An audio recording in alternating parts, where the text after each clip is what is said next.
It up with Chef Bee and friends, and we are here eating fresh. And I'm here with the lovely Sakisa Berry. Sakisa is very special to me because she was my doula support, right? Although the baby came way before we could actually get full support, right? Ah, right. Those 5 days I was in labor. I know, right? Sakisa and Mama Saran were in place supporting me. So today we are talking mother's wellness, maternal wellness, women's wellness. And I know I'm still flying high because I was at one of the events EY Mata and Sister Caroline's put on today called Black Women Walking. Oh, wow. Yes, indeed. I know that was phenomenal. It was amazing. It was absolutely amazing. We were at Old Fourth Ward Park, and if you haven't seen some of the footage, please check it out on Natasha Bruley on our site. Oh my gosh, these ladies came out of the woodworks to just really sort of take a stand on their wellness and sort of getting back into the flow of what it means to take care of themselves. Right. It's important. It's super important. And we are, what, a week from, what was it, 2 weeks ago? It happened like 2 weeks ago, right? What was it? Black Maternal Health Week. Black Maternal Health Week. Exactly. And so, Black Mamas Matter. And then I have my shirt on. So we're representing two wonderful collaborations today. And we want to talk to you guys about how important it is to really take care of yourselves as a woman, because, you know, we are just sort of in a crisis. We're in a crisis as it relates to even maternal wellness. Exactly. All right, so before we get started about conversation, what we want to do is just kind of share with you what we're going to be preparing for you guys today. We're going to be talking about some of the different things that you can support your womb, support your body. Yeah, keep yourself juicy, as we like to say, juicy. And so one of those things is okra. We're going to do a Caribbean dish. It's called okra fryer. And we're going to be preparing that with some Japanese sweet potatoes. And then we're also going to talk about red raspberry and why you want to incorporate that herb into your diet. All right, so Black Maternal Wellness Week, right? And we want to talk about what you do too, because not only was she dealing with, I was rolling with her, now she's a midwife, right? Yes. So let's talk about why it's so important for Black women in particular to take care of themselves, take care of their wombs. Prenatal, like so before they're preparing for pregnancy, and then during pregnancy. Why is that so important? Yeah, so preconception, conception, birth, intraconception, all of it is super important. We have to understand that the womb is the center of our creation. That's right, the yoni. Right, seriously. So it really is. It is from head to foot. It sits in the center of our bodies. That's right. And it is always, it's always creating. Even when you're pregnant or not, it helps to cultivate and grow our thoughts. You know, so we had a workshop during that week at the Mother House over at West End. That was yesterday, right? Was that yesterday? That was actually during the Black Maternal Health Week. Okay. So I want to say it was on the 12th. Yes, we are filming the show. Would you like to, if you'd like to get a seat, we can get you a seat, but we're filming right now. Yes. You're fine. Live on Facebook. You're good. Yeah, that's one of my aunties. All right. Yeah, wonderful. All right, so we're going to talk a little bit louder because there's a lot of people in here. Okay. Yes. I know, I'm going to have to project, right? Yeah. You have to project. It's fine. So, yes, during the Black Maternal Health Week, I believe it was on April 12th, but somewhere within that week, because it was from 11th to the 17th, I believe. But during that week, we had a seminar or one full day seminar that was hosted by Black Mamas Matter Alliance. Black Mamas Matter Alliance, the makers of these t-shirts. And it was myself and another sister, Nina Omi, we had a workshop on womb wellness. So it was a womb wellness workshop. And it was great. In that workshop, we talked a lot about just womb care as a whole. And how, like I said earlier, we're always creating. And even for a woman that has a hysterectomy, right? And when you consider the energetic properties of that space, it is still present. It does not leave, right? So you're always creating, even with the outside of that, there is belief that in metaphysics that when your fibroids, right? Fibroids is a huge, almost like an epidemic amongst Black women right now. And so we're seeing there's a lot of things that's connected to it, but in metaphysics, we look at it as something that she's growing like little, some fibroids can have teeth. Yes, it's like little people. Like they create their like lives of their own. Right, they have little hairs on them. Yes. Right. So they almost mimic. I know some people who say that it's almost like it's acting as an organ. Exactly. And it's not an organ. It starts to pull resources from other parts of the body. Yes, you are gestating and growing this little being. That's one of your thoughts, one of your habits. Yeah. Something that you're It holding could be on foods to. that you're eating that you shouldn't be eating. And really what we need to do is we need to kill the fibroids. And the way you do that is really by changing the diet. And of course, I mean, that's not one of my specialties. Right. But I know that there are certain nutritionists, health coaches that really work with people on just, shrinking their fibroids and really trying to do fibroid elimination by changing the diet altogether. It's very effective. Yes. It is. You just got to be diligent. You got to be consistent. You got to really starve it. Sugar, I know that's just the bane of everything. Right. Among other kinds of foods that people eat. Right? And that's something tangible that you can do. When you talk about the metaphysics of listen to Jewel Pookrum.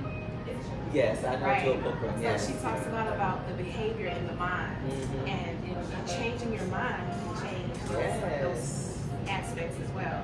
So she was saying how if you change your diet, but the mindset is still the same, you're going to keep going those fibroids. So it's all combined. The mental wellness, and the physical wellness. And actually, that's what we talked about today at the walking event. Black Women's Walking was at Old Fourth Ward today. And what they talked about is that for Black women in particular, it is critical that we, by any means necessary, take care of ourselves first. You have to say me first. And say, how do you support me first in your families? Right. Because if I'm not taking care of myself, if I'm not doing what I need to do, then I'm not taking care of you guys. Exactly. And so we have to, at a critical level, like it's critical self-care. It's not just, this is the work of Anana Harris and the Sister Carolines, and they joined forces with EY Mata. And so one way that we can really sort of take action in taking care of ourselves is being physical movement, right? And so this was, you gotta move that stuff around, and this was one way of doing that through this walking event. The other way, of course, is the big way is the medicine, right? It's the foods that you eat and the thoughts that you think, particularly when you're growing a baby. You want to make sure that you are, in the right mind space. You want to make sure that you are putting nutrients in the body that's going to support the growth of a fetus, right? Exactly. In a major, major way. So powerful, y'all. Yesterday I was also, there's all of these different events that's happening. So really, I really want everyone to go out there and try to get this information. There was also another event at Morehouse School of Medicine. This was their first ever, it was maternal wellness event. And they talked about how women with PhDs actually, one, hypertension, stress, but then also having babies dying. So infant mortality rates are higher with women with PhDs than women who have high school diplomas, white women who have high school diplomas. And if you think about, like, I have a PhD, right? The stress.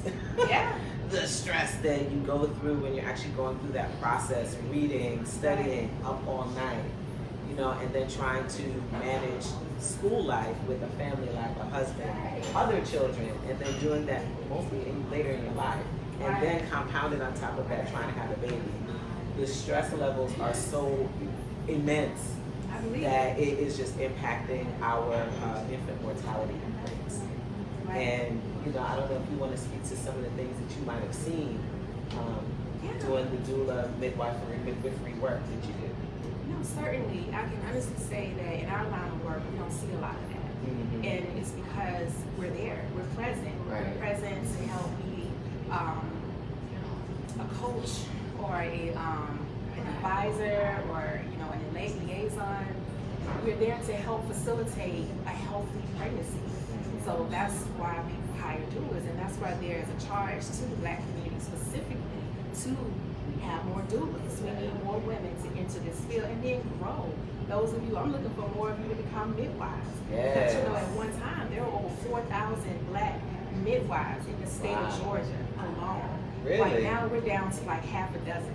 Really? And I'm talking about home birth midwives. What? Home birth. It's a difference now. Not nurse 4,000? midwives, not nurse midwives, but yes. But home birth midwives. Home birth midwives. We're down to like half a dozen. All right, so we're going to continue to talk, but what I want to do is I actually want to start prepping for what we're doing, because it does take a little bit of work to do, and we'll continue. We're making okras today, and we're going to talk about the okra. Once, you know, while things are kind of stirring up, right? But I want us to go back to home birth. You know, I was hopeful that I would have a home birth, but it didn't work out. You know, things went awry after 5 days of labor. You know, things can just happen, right? Yes. But why I've been seeing really more women now than ever. You know, I asked my mother, I said, well, where was I delivered? Where were you delivered? Right. And she said she was delivered in a hospital. And we were delivered in another country, right? I'm originally from Guyana. So I'm wondering, what do you think is the resurgence of midwifery, or maybe it's not a resurgence, but it's a reclaiming of a way we used to be, all right? But I find that when I talk to more women now, particularly women who are very much more in alignment with being natural, right?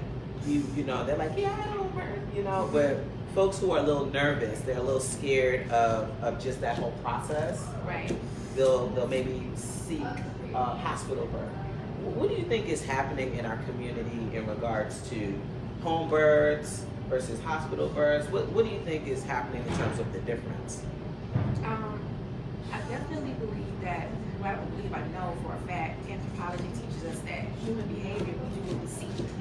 And so if we see our mothers birthing in a hospital, then that normalizes birthing in a hospital. Similar with breastfeeding. If we didn't see our mothers breastfeeding, right, then we saw her formula feed, that normalizes formula feeding. Right. Similar with breastfeeding. If we saw her breastfeeding, it normalizes breastfeeding in her mind. That's just human behavior. For those of us who are trailblazers, or those of us who are just, as you said before, you know, coming to a more natural way of thinking, a natural way of living, may tend to look for a more natural way of giving birth. Birth is natural. It's a continuation of the reproductive system. You know, it's nothing medical about it. So in that vein, there is. I love how you say that. There's nothing medical about it. It's just what we do, right? It's just like what we any do. other species in creation. Right. They give birth. They just it's give a birth. continuation of the process, Yeah, right? yeah. So we are seeing that. So in that vein, you have to be a home birth candidate, right? So not everyone qualifies for home birth. Unfortunately. So when you say home birth candidate, this is interesting, y'all. What does that mean? What does that? Because I think people need to hear that, right? You say, oh yeah, I'm going to do a home birth. Well, are you able to go through that process? Exactly. There's a lot of accountability and responsibility for someone who chooses to have their baby at home. Wow. And in our consultations as midwives, we explore those ideas. We want to make sure that you are fully aware that you are taking responsibility for your health. Right. Right. We walk you through your labs. We let you see what's going on inside your body. Completely transparent with your process versus in a hospital setting. You can relinquish a lot of that accountability and responsibility to whoever your health care provider, your primary care provider that you subscribe to is. So you can relinquish a lot of that responsibility. That's not the case with home birth. You took the journey towards home birth. I did. And I just really want to kind of speak to that a little bit, you guys. So I actually had my first child at 35, Solomon, right? That was almost 11 years ago. And then my second child was at 41, right? So the interesting thing about Solomon was it was a cesarean, right? So preeclampsia, you name it, all those things that could go wrong went wrong. He was perfect, right? But just trying to get him out, that was a whole other thing. So second child, I'm older now, Yes. right? So I'm 42 and cesarean. So some of the doctors, because of liability issues, they'll tell you no, you cannot have a home birth. You can't do any of those things. And it's really about finding the right doctor to facilitate that whole process. Exactly. And I was, very fortunate at the time to find a doctor to facilitate that process. But the other piece was, I now kind of reflect back. I'm like, what did I do differently from one birth to the next? One, my thoughts were different. Right. That was a big thing. My thoughts were different. My diet was hugely different.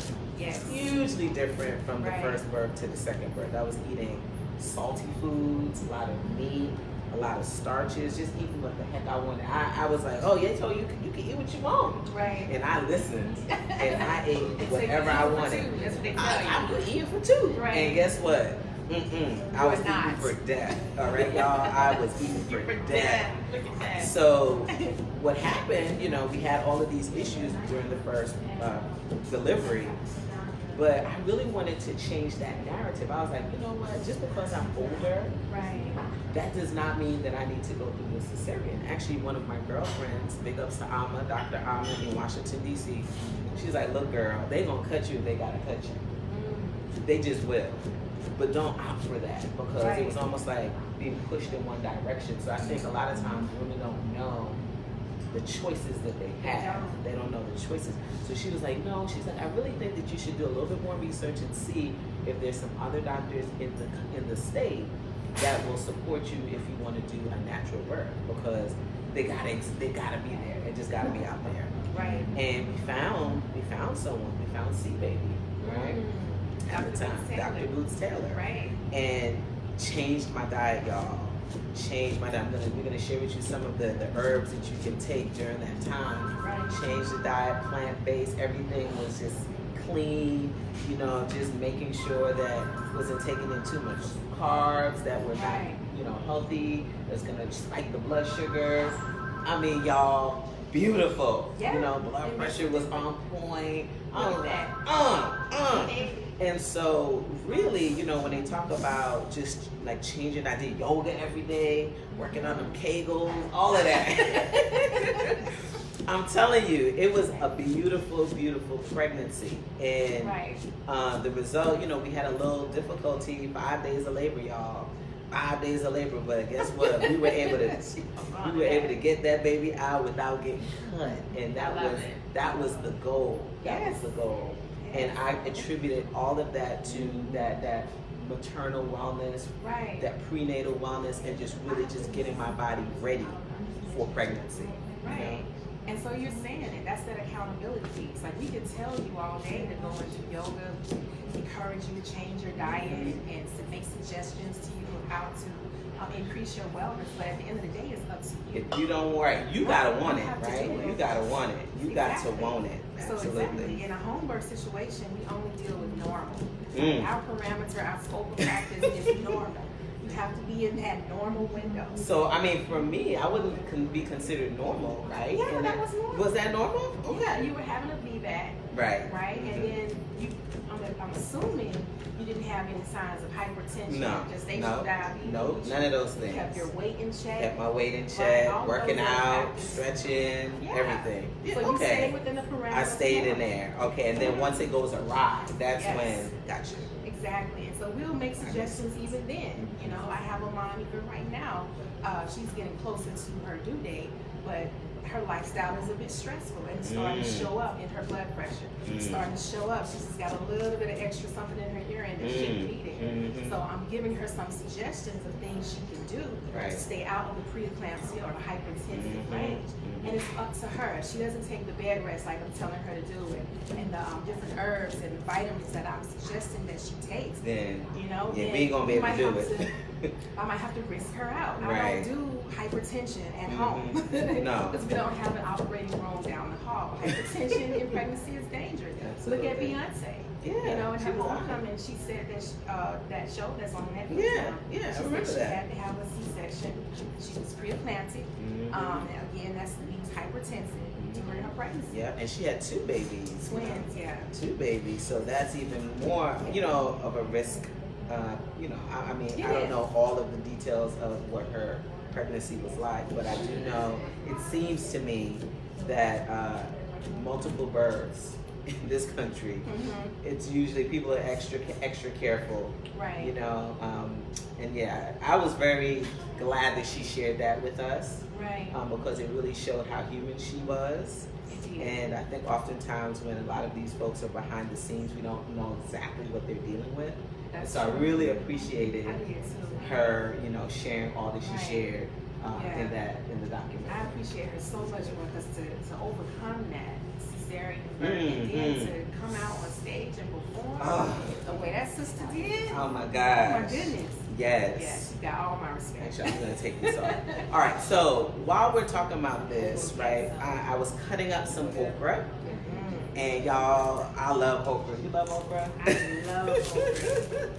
We love okra. Okra is just, if you look at just the history, okra is actually from Africa, right? It is. I actually read up on it. Okra was discovered in Ethiopia, from what I found. Yes, and it moved all over the place. Indeed. And has really influenced a lot of our foods in the South, right? Yes. In the Caribbean, right? And you see so many of the similarities with how we make it, like in New Orleans, yes, in Guyana. So this dish is very much like kind of like a gumbo, but not so much because we don't put pork or any of those things in it. But then also there are okra stews that you'll see in Ghana and those countries. So they're all very connected. And one of the reasons why we love okra so much is because it helps to keep you juicy. Oh yeah. Oh yeah. Yeah, it's yummy. It's yummy. Yes, it's yummy. But let's not be mistaken. Okra helps to keep you juicy. It does. All right. It does. And so what do we mean by that? So if you look at okra, it's kind of slimy, right? That slime helps to keep the body moving, right? Particularly your bowel movements. It helps you to keep moving. It does. And then also like during pregnancy and helping you prepare for delivery, from my understanding, okra is one of those things that you would use just to help that baby slide on out. Exactly. Exactly. It really does. And it's started as an old wives' tale. Some of the midwives passed on from mouth to ear. That exactly what you just said. We encourage women to consume that okra specifically in that latter trimester. I was reading on how okra is actually high in folic acid. Yeah. So if it's high in folic acid, that means you need it in that first trimester as well. And need folate also. Folate and folate. For that baby's brain the development. brain development, Right. yeah. In my research, I also saw that in several countries, like in India and in different African countries, they consider it a magical food. Because, it's so therapeutic. It says they praise it for helping to have healthy babies. It's very high in B vitamins, trace minerals, vitamin A. Yes. It is a magical And food. the slime is good for you, y'all. Don't be afraid of that slime. Don't be afraid of the slime. The slime will save your life. It will. Okay? It will. It will save your life. It lubricates the mucosa. See, she's giving us all of the good professional terminology. The slime will save your life, y'all. There you go. All right, so let me tell you what I'm doing now. So we cut up some red onions, just like maybe the quarter of an onion. Okay. And what we're gonna do, we have some grapeseed oil that's heating up for us. And then I'm just going to add this in, and we're gonna start hearing the sizzle very, very soon. And this is really like a one-pot dish. I'm all about simple. Today people are very, very reluctant to prepare foods, all right, on their own because they just don't have time. And so if we have preparations that are super simple but delicious, I mean, it's like, wow, you don't got no excuse. You don't got no excuse. Right. So the thing that probably takes the most time for this is cutting it up, but we cut that up, and that didn't take too long, right? Not at all. That wasn't bad. You can find okra that's already cut up and frozen, but it just doesn't taste the same. It's not good. It just doesn't taste the same. Not to me. So I actually like nice fresh okra that either was picked in your backyard. I know. Okra's really easy to grow. Super easy to grow. And you know, I haven't got my garden up yet because life has been crazy, but we're gonna get some okra this summer. All right, we're gonna get some okra. All right, so we have the okra cut up. We have a quarter of an onion inside of the pan sauteing. And then the other thing that we like to add is garlic, right? So garlic, super good, antifungal, antibacterial. Yes. Just powerhouse. Right. Right? It is. Do you recommend garlic for your mamas at all? I do, and it is one of those things that it's a go-to for infections. Mm-hmm. So BV, UTIs, Candida, those things. Garlic is a go-to. You can take a clove, a slither, like you just did, of a clove, and just find a nice small one, like a capsule, and swallow it. Swallow it whole. Just swallow it whole. You don't need to chew on it? Really? If you want to chew it. Yeah. But you want to make sure it's a nice size, like the size of a tablet. Okay. And you can swallow it whole that way. There's a recipe we give also where you can take a larger clove of garlic and pierce it with the needle and take a piece of thread. I think I know You know what where you're I'm about going to with say. this, I know right? where she going with that. And I've done it. Go ahead. Here's the garlic clove through the needle, bringing the thread through the needle, thread through the garlic clove, and that way you would have a string hanging from the garlic clove, and then you can use it as an insert. So y'all, it's a garlic tampon. It's a okay? garlic tampon. It is. I know, and It's it a sounds garlic crazy. tampon. But guess what? It will eat up whatever's in there that's trying to eat you up. Oh, Okay? yes. So Yes. for mamas that deal with We giving you gems today, y'all. We giving you gems today, y'all. You know what I'm talking about? The juiciness, the garlic tampon. Come on. And you can do this naturally, and so it doesn't disrupt your normal flora. Yeah. Like some of the other over-the-counter monostats and some of that stuff. That's right. Those things literally strip away your Right. mucosa. They can irritate you even more.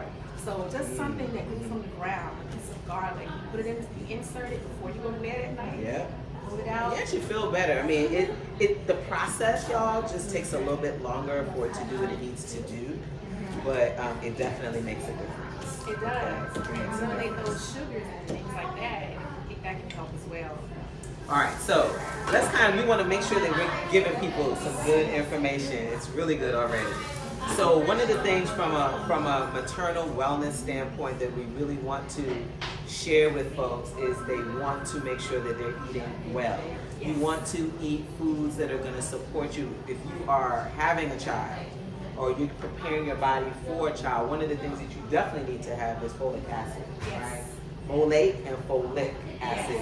And you want to have a prenatal vitamin that's going to basically get your body ready with those nutrients before you actually conceive.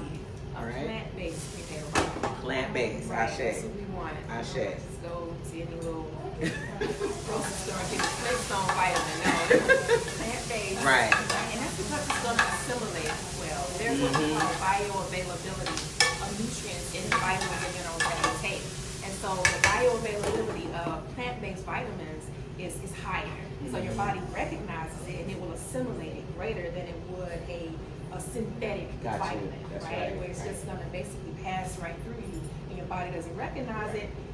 It sends it out the other end. Yeah, and it's like you didn't even really get, you don't right? really get a whole lot from it. All right, so you want to make sure that you're taking really good vitamins. Yes. You also want to make sure that we are eating a lot of greens, right? We want to oxygenate the blood. Indeed. We want to make sure that that baby that's growing, you that's growing, that your blood is pure and that it's just, it just has a lot of the good stuff from the leafy greens, right? Indeed. And then we also want to make sure that we're watching our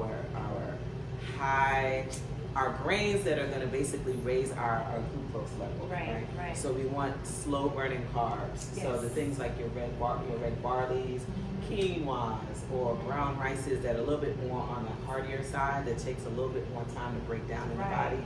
We want those things in the body because we don't want to have blood sugar spikes, and that can typically happen with mamas, right? And it makes the babies too big. Yes. You want your baby to sit. Yes. Right? Big baby is another risk out. Y'all, a 9-pound baby? No. No 9-pound babies. Oh, a 9-pound baby on all the green lipids. And you can. Yes, you some can. big babies, moringa. That's one we have to get mamas to control their intake of because moringa controls a nice, big, chunky, juicy baby. And actually, y'all, that's one of the things that I actually went back to. So, raw foods. I had a green smoothie every day, and it always had sprouts in it. Oh, nice. Alkaline water, moringa, every day, every single day. And then once we got past a certain point, we were doing herbs. All right. So while this is going, we're going to talk a little bit about the red raspberry. We actually have some for you guys to just take a look at. But there's this thing called the Nora tea, right? You know about Nora tea, yes. right? And Nora tea is really 4 different herbs that are essential for mamas, right? And you want to talk a little bit about the Nora? Yeah, so it was founded by midwives. I'm not exactly sure who. I don't want to give the false information, but you can definitely look it up. But Nora is an acronym for nettle, straw, red raspberry, and alfalfa. And all of them are in leaf form. And so these combination of herbs together are highly nutritious for the body. Some are high in vitamin K, some are in iron. The red raspberry is going to help tone the uterus. Yes, and get you ready, y'all. Right. Get you ready. Get you ready to deliver this child. Get that baby out. Diana be coming out. Yes.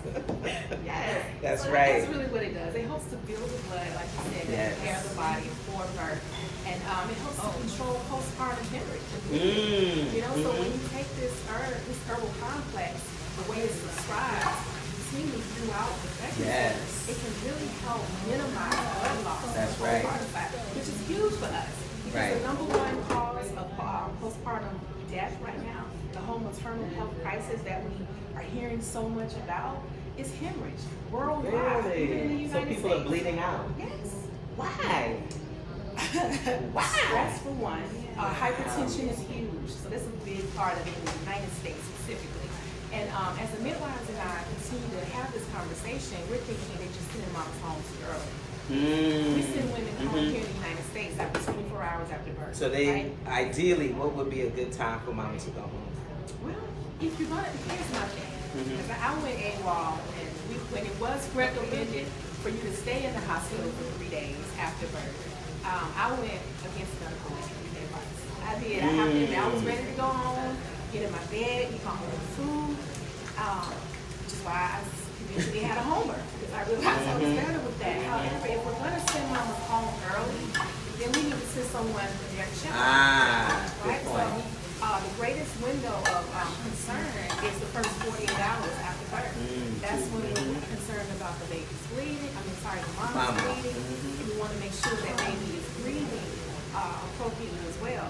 So if we have someone to come in maybe 48 hours or 3 days, 72 hours after mom's been relieved to go home, I think that could contribute greatly to the decrease of maternal health disparities that we're seeing. Because you know, right now, a Black woman in America is 4 times more likely to die from maternal health issues than any other race. And it does not matter what her socioeconomic status is, y'all. It's gonna it's just more likelihood because of the kind of care that they actually get when they're in the hospital. That's a big part of it, and then I'm huge on accountability. I just am. I don't want us to pass the buck in light of this occurrence that we're seeing. I want us to also recognize our own accountability within it. Like I said earlier, it's so easy to go into the hospital and just surrender yourself to these strangers, right? So be accountable for your own health. That's what the maternal health awareness So is actually, all one of the about. things that was discussed yesterday is the importance of women speaking up too. Yes. If you feel anything that's different in your body when you are in that situation, you want to make sure that you are saying, Right. you know, I'm feeling tinglings, or I'm feeling my legs hurt, or whatever it is, and telling your doctor, because you're right there, right? And they may take labs and it may look good, but you don't know if there's something in the body or in the blood developing. Right. And so someone shared a story with a woman who, within 8 hours, everything just turned south. And that's She took all her labs, she did everything, and it looked fine. But then she was still saying, my leg hurts. And then someone did the extra mile of due diligence, and within 8 hours, she was dead. She was dead, yes. Oh my goodness, was it a blood clot? You know what? I couldn't remember the name. It was a medical terminology that she used. But she's like, just imagine she might have left the hospital and gone home. Right. But sometimes the labs don't show everything that they need to show. So so they don't need to be leaving, 24 hours after a delivery that's vaginal. It should be, 2 days just to make sure that everything is on point.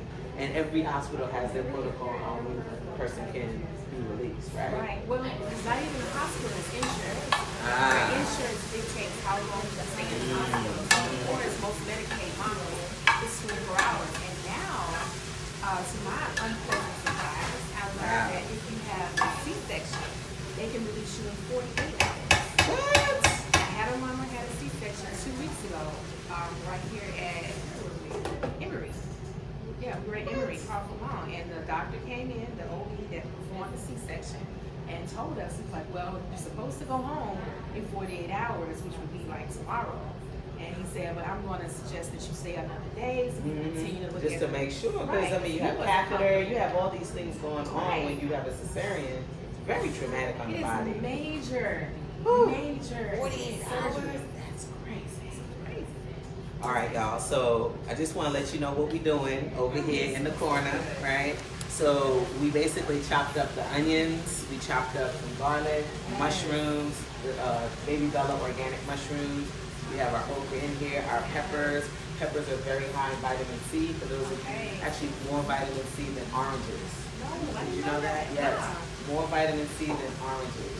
Yeah, so very, very, very good for you. We have tomatoes in here. I mean, very much like a gumbo, right? That's what it looks like. It looks like gumbo. Right. But so let me just kind of tell you how I make it a little bit different. So in our country, what we do is we would use dry shrimp or saltfish or those sort of added pieces. One, because it's hot, so they use a lot of preserved meats and seafood. But I don't use seafood. What we use instead is this. And I don't know if you've seen this. I was wondering what that was. You know what this is? Seaweed? It's dulse. So it's a sea vegetable, all right? So now the cool thing about the dulse is this is kind of like my shrimp, all right, that I grew up with, right? So it's kind of like the shrimp, but one, it's not salty. I'm not killing any animals. And it has like over 80 trace minerals in it, okay? So it's very, very, very good for you, all right? So dulse, if you've never heard of it, there's all sorts of sea vegetables like dulse, there's kelp, there's wakame, just, a wide variety. And one of the things that's really amazing about them is all of the minerals, the trace minerals that they have, all right? This can also be used as a substitute for salt. For those people who are salt sensitive. I'm salt sensitive, so I get my food with a little bit of salt, but I use Himalayan salt only. I got you. I use that.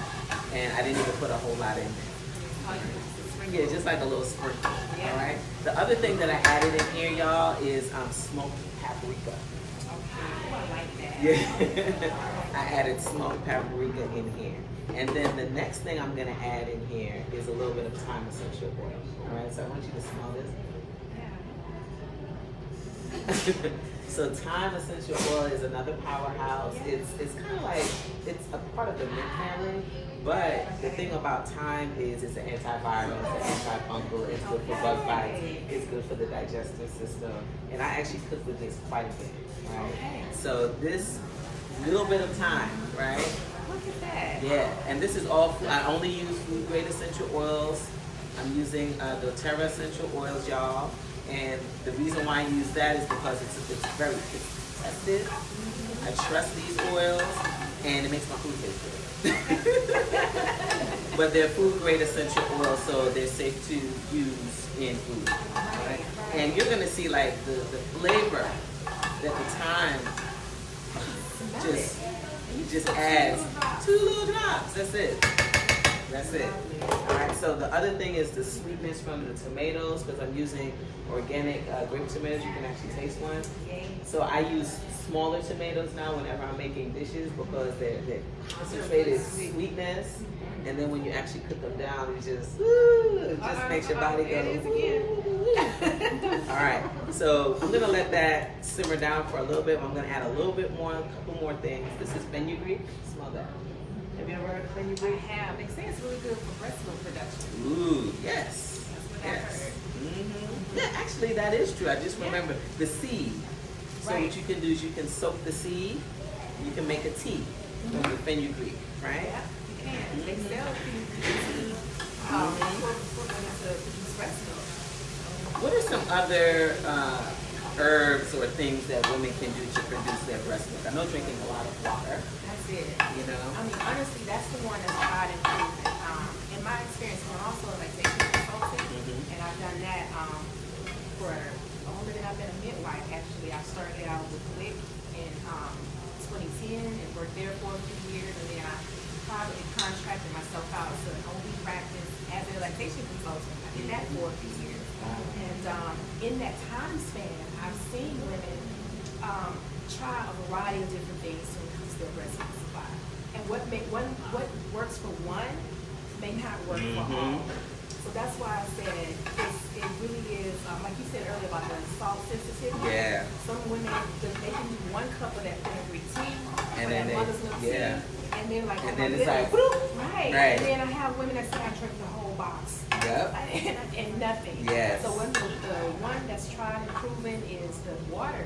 Breast milk is very, very high in lactose. From what we know and what they taught us is that human milk has the most water in it and lactose in it than any other mammalian milk.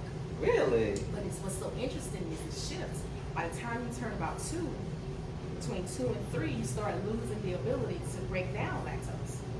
Isn't that something? It's so weird. So it's just like, just in time, your body's doing exactly what you need in that moment of your life, which is It's divine. It is. Yeah, and I mean, I share this too in terms of being patient with yourself. When I had the cesarean, you know, my body didn't click that, okay, the baby's here, so the milk didn't come in right away, as though, you know, you would have from a vaginal birth. And literally it took a month for the milk to come in. So I was pumping. And I mean, people usually give up. And they do. After a couple weeks. So, Right. I mean, I was like, no, I'm determined. And I just kept drinking water. I kept doing all the things that I needed to do. And the milk finally came Right. in. I didn't have the same problem the second pregnancy. The milk came in quicker. Right. But it definitely, if you're talking about taking care of your child, your baby, your newborn, you definitely want to be patient with yourself, because that milk production doesn't always start when That's it's true. supposed to start, right? That's true. A traumatizing birth can greatly impact your milk production. It all deals with just self-preservation or homeostasis. Your body can't sustain another entity if it's dying itself. You know what I'm saying? So if It's you going to have- take care of itself. Right. So it has to make sure that you are whole and well. Yeah. Breast milk is a whole, complete food, right? So it's never It's short on amazing. anything. But in order to do that, the body has to be right. Right? The body has to be whole and complete and healed. So if you're healing from a cesarean, you said you had preeclampsia, and then now you have a new baby, that's a lot. It's a lot. That's a lot to take on, you know? And then so your body and your mind had to be right. It took a while. Exactly. And To so- kind of catch up, really. Yeah, to yeah. catch up. And then I was able to nurse both children 2.5 years. Oh, look at Don't you. judge me, y'all. Don't judge me. You had a mom on the radio show Friday whose baby was 3, and she was breastfeeding while on the radio. Let me tell show. you, Yeah. y'all, it was like the best gift that you can give. I was like, and it's cheap, y'all. You don't have to worry about that formula. You're like, boop, just right? No doubt. I spent all mine. I mean, 2.5 years per child, and you know, I'm just so grateful that I was patient with myself, Yes. and that, you know, I definitely had the right support system. So the other thing that we definitely want to talk to you about is making sure that you have the right support system Right. when you are getting pregnant, during the pregnancy, and then Yes. post natal as well. And so in life. in life, right? In life. Indeed. No, that's real, because as black women, we have this stereotype of being a strong black woman. And I think that's a big part of our issues. You don't want to ask for help. We don't want to ask for help. I'm good. No, you're not. I know. You know, you've been calling. You need anything? No, I'm good. No, you're not. So you gotta go over there. You just gotta go. I'm coming over. Right. Okay. There it is. Things all in shambles, Falling and you apart. just gotta go in and just start working. You know what I mean? Yeah. So we have to get out of that, y'all. Please, we want to make sure that we are supporting each other and that you are checking. And I'm a strong believer of just checking and calling people. What's going on? How you doing? How is everything? Because sometimes you don't hear from people for time at a time, and you don't know what's really going on in people's lives. That's true. And then once you kind of give them the space to share what's happening, that's when you really kind of know that. Right. Or okay, everything's cool. But you got to go, you got to take the effort. You gotta make the effort. That's true. And you gotta check in. That's so true. And no news isn't always good news. Yes. You know, if you buy into that belief system, no news is good news. No news is That's good not news. always the case. A lot of times women specifically will just retreat, you know, and deal with our problems, internalizing it, and not, like you said, reaching out for that support system. So when you don't hear from your sisters, that's really when you should work. All right, we're gonna try it. I want to try it. I'm gonna let you try it. You tell me if it's down. This smells really good. I know it's spicy and it's hot. It's hot, but it's ugly. You like that? You like that? That is good. All right, so what we're gonna do is we're gonna continue talking, right? But let's get that plate over there, this beautiful plate, and we're gonna actually plate. And so the other thing that we wanted to share with you, you know, we talked about the importance of women not spiking their blood sugar when they are pregnant, or just in general, y'all. Y'all need to be eating all that rice. You know what I'm talking about. You know you don't need to be eating all that bread either. Stop it, right? That stuff is just spiking that blood sugar, and not eating late either, right? I know, right? So this would be like a typical plate for me if I'm eating dinner. You too, I'm sure, right? I like greens, so I love greens. I'm gonna take a couple of these out, right? And so this is just some beautiful baby greens. I can see that there's some kale, baby kale in here, some arugula, just some salad greens. And so this is what my plate looks like, y'all. Every night, I'm always trying to incorporate greens as much as I possibly can. And then I don't know if you know what this is, all right? But these are sweet potatoes. But they're Japanese sweet potatoes, right? And Japanese sweet potatoes, the color of the outside looks very much like this, all right? But the inside is white and fleshy. So you want to tell them about the things that we found out about? Japanese sweet potato is very similar to okra. It has a lot of vitamin A. It has a lot of potassium. It's your most nutrient-dense potato of all of your potatoes. And this is like, what? I know. What? What amazed me about it was it's literally very sweet. You know how you can buy a sweet potato and your yams, and you have to add sugar to it to get that sweetness. That's what I grew up on. I grew up on the corn sweet potato. And when I first tasted this one, I was surprised that the sweetness was already there. It's already there. Right, and so because it's so sweet and it was white on the inside, I was in denial. And it could be so nutritious for you. I was like, how can a white food go? Because most... So, and you know, I mean, we hear that all the time, right? Want to eat the rainbow, but white is part of the rainbow too, isn't it? Right? White is part of the rainbow. So it's the part that you can't see, but we can see this, right? You know, I'm finding like the potassium, the bananas are also white. There it is. Potatoes are white. We want things that are high in potassium in our diet, right? And so, you know, we just have to we have to do a little bit more research to discover the kinds of whites that are not as bad for us. Cauliflower, I was shocked.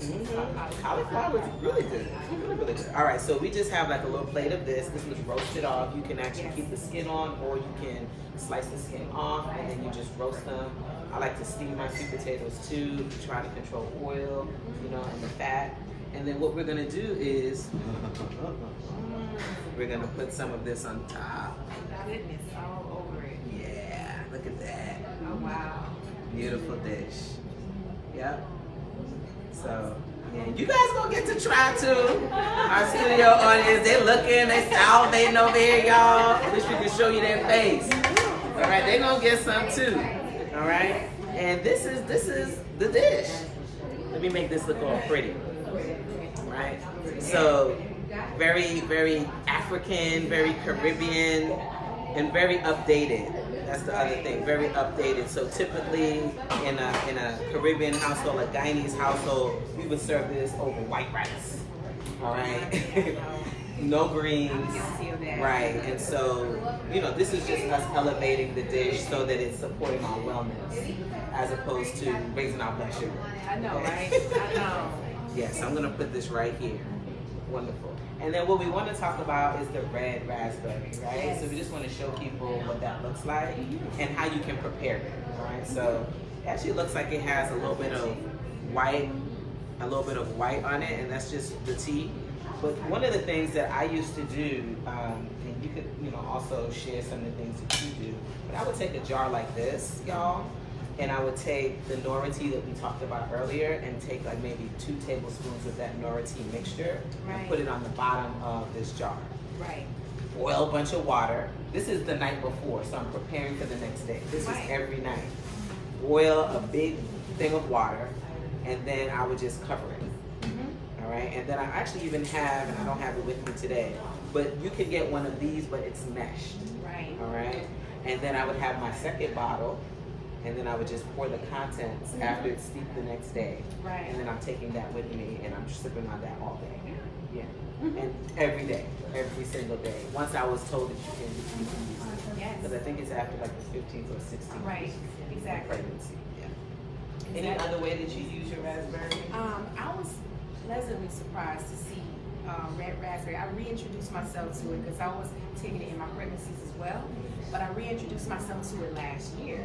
And so I'm on the other side of that thing, and I'm trying my best to avoid the idea of buying into that whole premenopausal phase that they tell you about, right? Thank you. And so when you buy into that idea, you start to accept these things about inconsistent or irregular menstruation or moon flow, irregular moon flow, right? We start to accept that concept and that idea. But what I found was once I reintroduced red raspberry into my diet, and I did it daily, I came up with a lovely blend. I call it Womb Rising. Ooh. It's a red raspberry. She's so awesome. Moon, what is it? You said moon rising. I love it. Yes. I love that. So it's just red raspberry, rose, and lavender because I wanted to make it palatable for myself. That's so lovely. Because it doesn't have much of a taste by itself. And then mint is another nice one that you can add in here. Some dried mint leaves. Oh, amazing. It really is. It really is. And so I really learned the idea of tone. We say all the time that it helps with uterine tone. But what does that really mean? What does it really mean? And so what I have come to the conclusion of, because not only did it regulate my flow and put me back on my 28-day track, but it also shortened it, right? Shortened it even more because it was irregular, so it was all over the place. And now I'm back to my 3 to 4 days of my regular normal flow. And so what I'm understanding about the red raspberry is that uterine toning. I think what we're looking at in that premenopausal phase is a lethargic, tired uterus. It's a muscle, and so it's not, you're not pregnant, you're not utilizing it in that capacity anymore. So it's just helping you to use it. You're utilizing your muscle. And it's helping to regain the tenacity of that uterus. It's a muscle again. And so when it's nice and toned and the integrity is tight and right, it can function. Tight right, y'all. Right? It functions better. That makes sense. That makes so much sense. I think it's something, and then even on the other side of the spectrum, my teenage daughters, they drink it and it helps them to regulate their flow and deal with less cramping and whatnot. So again, it's one that should be a part, I think, of our lives throughout your that whole, makes sense. And I think, we hear of so many medicinal things that you can use at different parts of our lives, but really if you're bringing it in more consistently, like another one is sorrel. Sorrel is very high in vitamin C, super good for just the seasons and flus, and then also good for hypertension, and just because of I don't know what it is in there, but I can't remember what the medicine is in there, but it's really good for helping to regulate the blood pressure. Yeah, and so, you know, people just drink sorrel like when they go out on somewhere. Yeah. But we're talking about drinking it medicinally where it doesn't have the sugar, so you, that vitamin C, that twang that you taste, you basically just brew a big batch of it with some ginger, some cinnamon, some of those pieces, right? And then you just sip on that and like maybe one of these daily, and it's just part of your regimen. Yeah, and then you won't get sick. You know, it just helps to keep that immune system really, really strong. Yeah, so I mean, I gotta start doing the red raspberry. Right. So I want you. Let's pull the book out that you have, Thank you. and let's talk a little bit about that book. Yes. Oh, bless you. So she has her new book. Yeah. Yeah, you helped to inspire me. You know, I have to say, I'm seeing sisters around me, you know, become published authors. Look at this, y'all. Look at this. Bam. When birth calls, developing your inner birth worker. I love this. So tell us a little bit about the book and what inspired the book. Women inspired this book. Women that want to do the work that I do. So on an average, I get a vast number of phone calls, DMs, and text messages, emails about how to become a midwife. How do you think I should become a doula? What is the best way to do that? And so it was those inquiries that inspired this book. I look at this as a navigational tool for women that